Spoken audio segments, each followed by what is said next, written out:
Time check 6:07. Magtotos tayo dito sa may Pulilan Bypass. Ayan, dito lang tayo sa Gedli.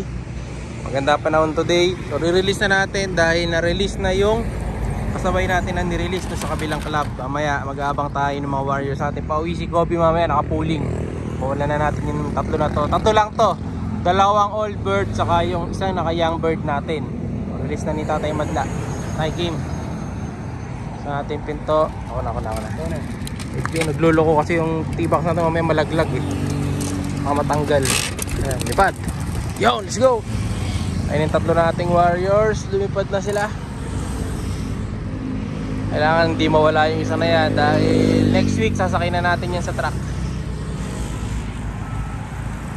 Isang toss pa tayo nito sa may bandang Giginto or sa may Tabang. Depende kung saan tayo na makakita ng maluwag. Ano, sama-sama na yung tatlo. Itayin na lang natin yan sa bahay dahil baka hindi natin abutan si Kobe pa uwi. Let's go! Siya si Idol Madla, nakakahanga, may mga hawak, gandang linyada. Ika'y inspirasyon kung bakit hanggang ngayon ako'y palaging kumakarera. Ito mga kalapatid, sa uwi na tayo. Mukhang parating na si Kobe na yata to. Ito na, si Kobe na yata to mga kalapatid. Kaso may kasabay na rumoronda. Sa north? Si Puti. Siguro tumawag sa truck to. Nangyari sa akin. Hindi. Si Kobe na yan eh. Landing na boy. Pasok. Anak natin na patagal mo rumoda. Stop. Huwag ka lang akit. Pasok. Alright. Pasok. Umabot tayo. Time check 7:01. Clock na natin. Naklak na natin si Kobe mga kalapatid. So ayun nga. Sinabayan ni Puti. Mukhang lumabas na naman ng trapdoor si Puti. Hindi naman pinawalan kanina yun eh. So si Kobe okay na. Para sa first na training. Sa kabila. Check natin kung nandun na yung dalawang kasabay niya. Ang kasabay niya dyan is si 04. Saka si Off Color. Tingnan natin kung nandito si Off Color mamaya sa itaas. Ang speed natin 1117 yata ako na nagkakamali. Check natin kung sasabit. Pero tingin ko late dahil nga nagronda-ronda pa siya. No? Kailangan din. Ay, Off Color na yun. Dumating na isa. Nakita ko na si Off Color sa taas. Okay tayo. Buti na lang umabot tayo kasi medyo naligaw kami kaya late kami na konti. Harap natin na pa. Okay tayo sa taas. Bago natin check yung mga sinakay natin saka yung tinos. Pawalan na natin itong tatlo natin. Siyempre yung tipler. Pero lipat. Mga toldok line natin. Mga lagpas ulap. Si Off Color dumiretso doon sa taas. Sana. Ayan. Sumisipol na naman yung tatlo. Ayan. Pag nakarinig yung sumisipol sa malapit dito sa atin ha. Sa atin na yun. Ayan. Sige. Sentan mo lang yan. Para tumas lipad mo. Ayan. Patasan ng patas. Hanggang sa ano na yan. Tumuldok na. Yun o, taas na rin yan. Konti pa. May nire-reach siguro talaga silang ano eh. Taas. Bago lumayo na. Diba? Sipag yan, tiplers. Abangan nyo na lang pag pinarami natin yan. Check muna natin yung mga ibon natin. Check natin yung mga pauwi natin kanina. Galing ng TOS. Nasaan sila? Wala pala sila dito. Nilabas na ni Madlatu. Nandito na sa kabila. Bali yung tinos natin kanina dyan. Ito sila. Ayan. Ito kanina yon si Tigas. Naka BCPC. Bali auction winner boy dito. Si Tigas no. So panalo pala tayo sa auction winner mga kalapatid. Ito. Auction winner. Etong si Boy Tigas. Ayan no. Tingnan yung ganyan lang yung itsura niya. Yun yun nasa baba. Napakaswerte natin dahil nakadali pa tayo ng auction winner. Pero hindi ako tumaya doon. Ang nag-entry doon si Madlatu, yung kapatid natin si Madlatu. So congrats sa kanya dahil in-entry niya sa auction 300 etong si Boy Tigas. Ngayon panalo tuloy. So auction winner na etong ibon natin. Tapos one time pooling winner pa. Yan, may speed din siya. Tapos yung katabi naman niya, ayan, yung white flight. Number 11 mga kalapatids, sa 2 laps fundraise hanggang top 10 lang.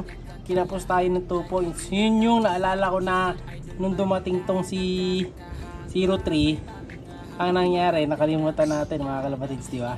Na may karera pala doon sa isa pang club. Ayan. So, wala, ganun talaga. Medyo inala tayo ng konti. So, ayan yung isa nating ibon na yon. Hindi ko alam kung yan na naman si 03 o yung isa. Dahil magkamukha talaga yung dalawa na yan. Ito, yun natin yung isa. Ito yata. Si 04 pala to. Ayan, kita-kita ko na kasi may 4 sa ring eh. Ayan o, yung ilalim na ring may 4. Tomorrow. So, ito ngayon, gawin nating model. Ay, yung mga kalapati natin, ayaw nila binyagan eh. So, lalagyan natin to dito. Oy, Whitey. Ayan o. Sakto-sakto naman o. Boy, picture mo nga, boy. Ganda o. Pagka nakalagay na siya. So, try natin. Oy, puti. Diyan ka lang. Uy, bumaba. Ayaw bangat. Yun na nga ba yung sinasabi ko mga kalapatid siya. Hindi nila dadapuan sa una. Ayan o, may isa dumapo. Ayun, bumaba din kaagad.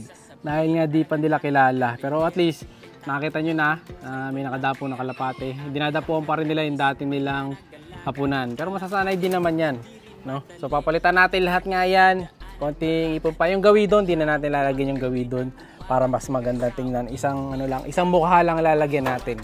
So yung side, dahil nga sa kapitbahay na yung side dyan, so di na natin lalagyan yung sa Gedli.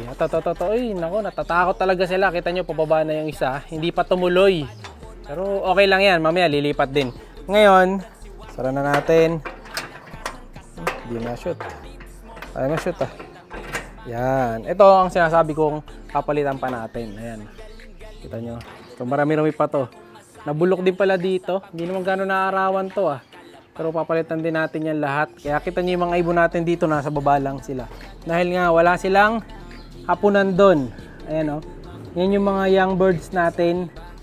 Kita nyo yung ginawa nila. Diba? Pinuno nila ng poops yung salamin. Dahil dyan sila kumahapon ngayon. Matindi kayo. Yan yung mga panlaban natin bago. Mga bagong ano to, bagong lagi lang ng mga young birds. So ito, may mga Grisel tayo. Yung mga Alphonse Vandenbroek. Ito, anak ni Dax, kapatid nila AJ to, yung Grisel na to, ay yung ano na to, Pied na white flight cross doon sa pure Alphonse. So babaero line na to. Ay yung isa na to, hindi ko alam kung ano line. Nakalimutan ko yung line niya. At ayun yung Grisel na pasaway. Ayan, Alphonse nga yan. So may speedbird pa dito, pero hindi pure. Yung isa yata, yung checkered na to. Ito yata yung ibon ni Idol EA Love TV. Kaya pala hindi ko kilala. Yung pala yan, ayan. Ibon ni Idol EA yan. Sana di mawala boy ha. Ayan, galingan mo. Ito, titrain na natin. Sana hindi siya madagit ng mga boy dagit dito sa atin. Ito pa, Grisel. Ayan, gaganda ng mga Grisel, mga kalapatid. So, makikinis na. Ay, yung isa, medyo may namimikit-mikit doon. Babantayan natin ang kondisyon yan. Kung bakit tahimik siya. Medyo delikado pag masyadong tahimik yung ibon. Ito rin, inaantok. So, titingnan natin. Mga bagong lagay lang din kasi ito eh. Kaya stress pa. So, normal pa yan. Pero after 1 week, kailangan malakas na. Dapat ganito, oh. Tumitindi ganito. 2 passing zing yan, double banded. Kaso madadagit lang. So, abangan natin. Lalo na itong ibon ni Idol EA. Sana hindi madagit yan. Yung kay Idol Dabarcad, sinabi sa loob eh. Siga na dun eh. Ayan ha. Ayan ang mga warriors natin. Yung iba nasa taas eh. Pinawalan, kaya konti lang ibon dito, pero mas marami tayong panlaban sa next season. Babawi tayo ng dami ng mga warriors natin. Basta nakaluwag-luwag, bibili pa tayo ng mga bagong perch. Pagagandahin natin para maging ano na neto, katulad na neto. Ayan o, finish kit tab, diba? Napakaganda. So, alam nyo na, comment lagi. Baka manalo na kayo 100 Gcash weekly. Siya'y kalapatistang napakagaling na kinakilala.